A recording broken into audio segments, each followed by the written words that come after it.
ายดีสบายดีแล้วก็สวัสดีหมดทุกคน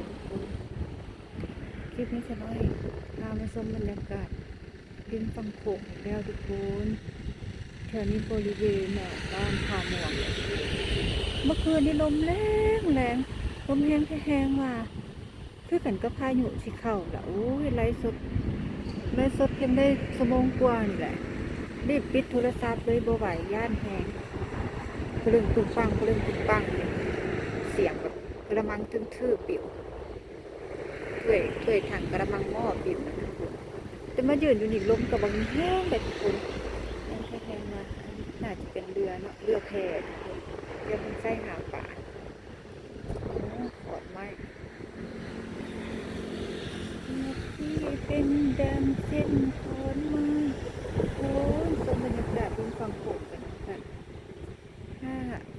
ท่าม่วงเลยทุกคนบ้านท่าม่วงเลยตอนนั้นนะทุกคนสิว่าสุดทางน้อยหนึ่งโบราณดอกโอ้คนเห็นขันไดเข็มน้อยกระไดเข็มน้ำนี่นะได้ท่วมมาได้ทุกคนนี่มันประมาณ100 เมตรคนได้เนี่ยนะทุกคนความสูงมันนะมันลาดเอียงลาดลงไปเนาะบสันไปไหนแต่ตรงเขายืนนี่มันน่าจะสันได้แต่เพิ่นก็มีทางลงของเพิ่นเนาะทางลงของเพิ่นแต่ว่าความเป็นตะย่านเขาก็ย่านอยู่ดีแต่ว่าเขาไปมาเบิ่งบรรยากาศอันนี้เป็นถนนหลวงนี่คือเราไปท่าเรือไปเชียงควนเนาะจะไปทางนี้มันเข้าในเมืองเราจะไปทางฝั่งซ้ายมือเรามาเป็นเมือง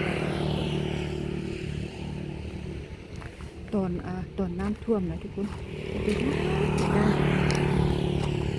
มีหันสวยประหยัดไปก่อนบ่เฝ้ากินนะดีเด้อมาจะท่าเรือรถมิตรรถคันใหญ่ๆนะทุกคนแถวนี้นะรถคันใหญ่ๆแลนนะรถ6 ล้อ10 ล้อรถลากรถตู้คอนเทนเนอร์โอ้โหสิจะย่านเด้อทุกคนมาสายเพราะว่าเป็นสายที่ว่ามีจากทางแรกมาทำแต่เป็นเงิน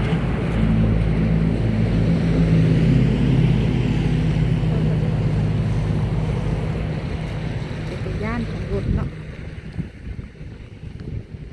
บรรยากาศริมฝั่งโขงก็จะประมาณนี้แหละทุกคนเบิ่งที่กันกับมันครึ้มนี่แหละมันก็สิมีพายุเข้ามันอาจจะพายุอาจจะเข้าที่หม่องนึงแล้วก็กระทบมาฮอดนี่เนาะทุกคนเนาะ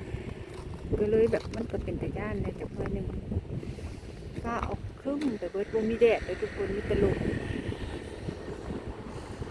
อันนี้ก็ไปทางเส้นทางหมู่บ้านได้เลยนี่ทุกคนเป็นข้างหลังบ้านขนาดแรกเคยไปแล้วข้างหนึ่งแต่ว่าบ่ไปอีกดอกขี้ยานมันเป็นแต่ขี้ยานในทุกคนมันสั่นมันติดมันโค้งเลยนะ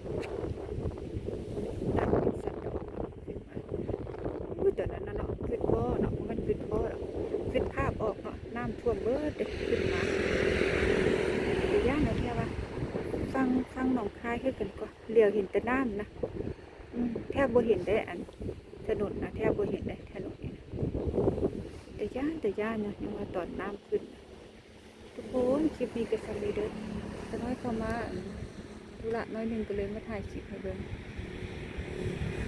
ขอบคุณทุกกำลังใจที่แวะเวียนเข้ามาหาทั้งเพื่อนใหม่เพื่อนเก่าขอบคุณมากๆขอบคุณพี่ๆเพื่อนๆทุกคน